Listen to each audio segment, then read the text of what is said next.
For the introduction, real estate investment trust is known as a company that owns and operates properties as well as a property that usually makes income.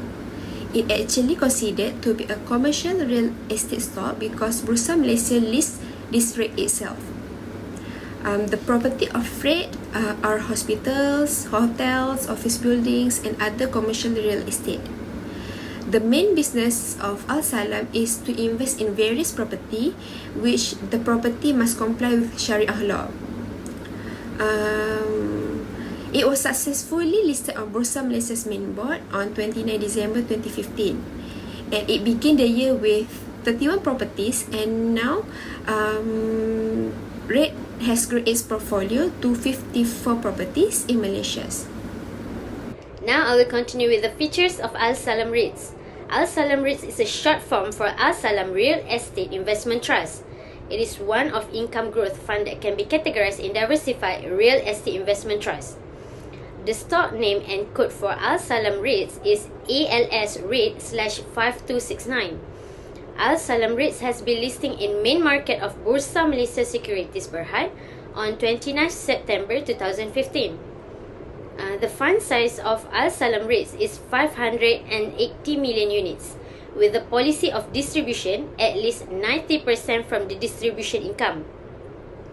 The financial end year for the fund is on 31st December. Al-Salam Reits complies to a certain Sharia principles that need to follow. The first one is that real estate tenants must conduct all of the legal actions on the subject real estate in line with the laws and principles of Sharia. Next is that Al-Salam Reits allowance is always governed by the benchmark of 20% and it comes from the Sharia compliance sources. The Securities Commission, in accordance with the Securities Commission Act, has established the rental criterion for the illegal acts. Al-Salam Reits need to make sure that all investment, deposits and financing instruments must follow Shariah's laws guideline and standard. On the other hand, the manager will see to it that all of Al-Salam Reits asset, including the subject of property, obtain and maintain protection from the takaful scheme against fire, public liability where it is a statutory takaful requirement and loss protection against rent. It is permitted to use a conventional insurance scheme if the takaful scheme is unable to provide the protection if something happens.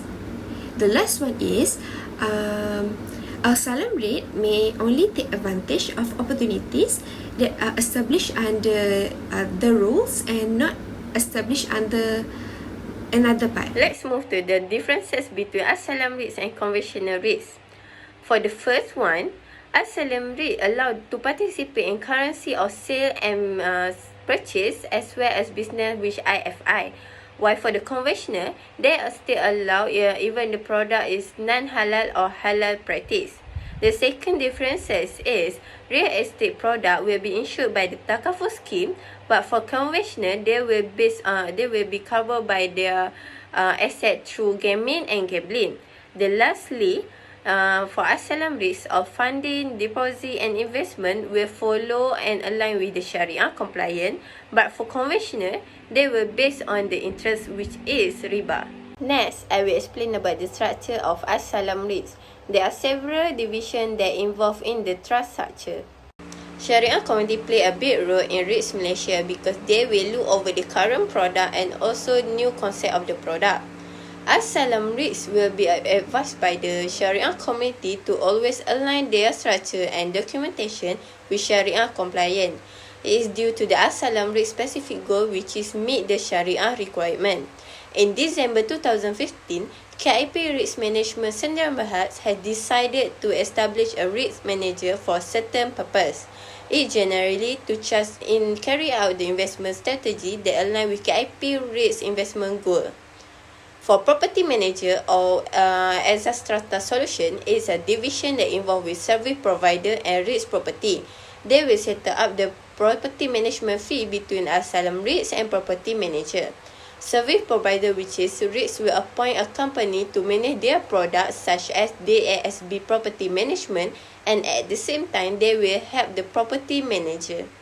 Reits property, which is, as we all know, is a property that's selected by the owner who has the ownership that transferred by the Al-Salam Reits, while the next property revenue is contribute to the Al-Salam Reits.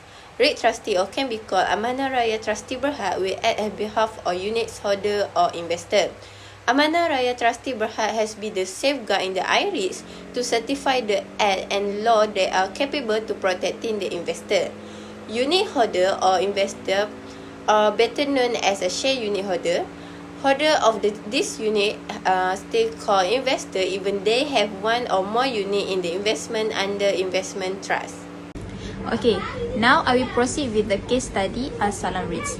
Al-Salam Reits is the Islamic real estate investment fund. It is the Malaysia diverse Islamic REITs holding properties in the important cities across the country, including Johor Bahru. It is also have been listed in Bursa Malaysia in 29 September 2015. It also divided into 4 primary estate section, which are retail, office, food and beverage restaurant, and food and beverage non-restaurant. Okay, on this slide is on the first types of the primary estate section, which is retail. And under retails, there are 3 buildings, which are Komtar JBCC at Mat Kempas and Maidan Hypermarket Kong Badak. For Komtar JBCC and also Mat Kempas was located at Johor Bahru. Next is for the office. On the office, there are only 1 building, which is Menara Komtar, and is located at the Johor Bahru. It is a 25-story building. For food and beverage restaurants, there are 2 types, where are Kentucky Fried Chicken, KFC, and also Pizza Hut. Mostly these 2 types of company were located at Johor Bahru. For the last types of the primary estate section, which is food and beverage non-restaurants. On this section, it have 2, which is industrial premises, and also 1 college, which known as Malaysia College Hospitality and Management. Okay, next is on the regulations of Al-Salam Reits. On this section, will be more focused on the rental revenue. For the rental revenue, Malaysia Sharia Advisory Council guidelines must be observed.